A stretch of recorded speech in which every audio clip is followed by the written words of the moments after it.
Thank you, Madam Speaker. I rise today to ask that we adjourn in memory of my grandmother, Lillian Katzberg, who passed away earlier this month at the age of 94. My grandma Lillian was born on December 7th, 1924 in Los Angeles, California. She endured a difficult and challenging childhood. Her family was poor, and she lost her own mother when she was just 8 years old. She experienced illness, separation, poverty, and loss at a young age.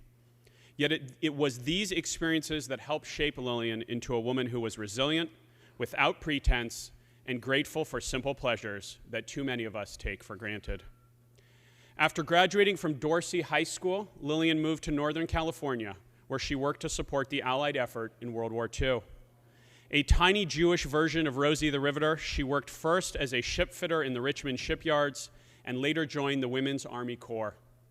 Following the war, Lillian used her GI benefits to study at the San Francisco Conservatory of Music, a high point in her lifelong love affair with classical music. Shortly after the war, my grandma met and married my grandfather, Fred Katzberg of blessed memory.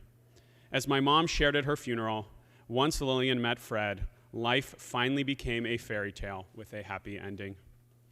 My grandparents moved to Walnut Creek and were active in building a growing community in the East Bay.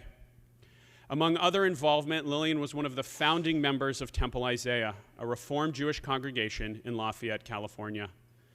Even though they were a young couple of limited means, my grandparents personally co-signed a loan so that the temple could purchase its first permanent home in what was formerly a Polynesian restaurant.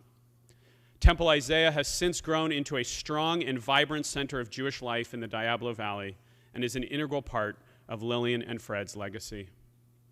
Together with my grandfather, Lillian helped raise 3 independent, strong, and compassionate daughters, each of whom has dedicated their considerable talents to caring for and helping others through nursing, teaching, research, union organizing, and social activism. Lillian was extremely proud of her daughters and her 6 grandchildren.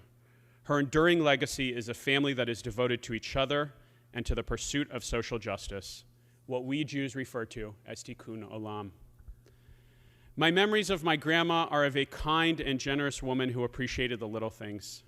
She enjoyed music, reading, dinner parties, card games, and dessert. She loved cats and anything related to cats. Purple was her signature color. She was deeply interested in politics and current events and was a devoted, lifelong Democrat. She especially loved our 44th President, Barack Obama, and was a vigorous defender of his policies and accomplishments. She was a great baker who was famous for her mandelbread, and she had a wonderful laugh. In her later years, Lillian suffered from dementia, a terrible disease that she was initially able to mask with her intellect. Despite these difficult later years, we will remember my grandma Lillian for her easygoing manner, her love of conversation and of community, and her commitment to family.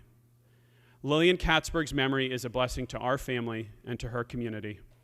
I respectfully request that we adjourn today in her memory. Thank you, Mr. Gabriel. Our condolences to you and your family.